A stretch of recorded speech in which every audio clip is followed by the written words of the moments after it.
কি দিলা? আমার কাছে তো 500 টাকা বাংটি নাই, বাংটি দাও। ভাঙতি নাই তো কি হয়েছে, পুরোটাই রেখে দেন। আপনারা নেই তো খামু, আয়া খায়া খায়া সুদ করে দিব না। তা থাহেন ভাই, আসসালামু আলাইকুম। এত ভালো হয়ে গেল কেমনে আবার বুঝি না। বন্ধু, তো যে টাকাটার কথা কইছিলাম, টাকাটা কি রেডি করছিস? আমার টাকাটা খুব দরকার আছিল, আমি তোরে দিয়ে দিম।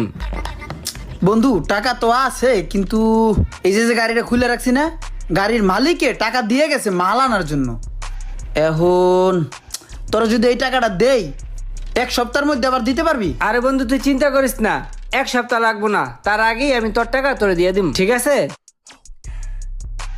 1 সপ্তাহের মধ্যে আবার টাকাটা দিয়ে দিস, বুঝছো? কারণ মাল আনতে হইব তো, বেটার উল্টা পাল্টা কইয়া রাখতে হইব। আচ্ছা লো, সময় মতন দিয়ে দিস বন্ধু। হ্যাঁ আচ্ছা ঠিক আছে বন্ধু, এখন যাই। হ্যাঁ আচ্ছা যা। আচ্ছা থাক। কি অবস্থা ভাই?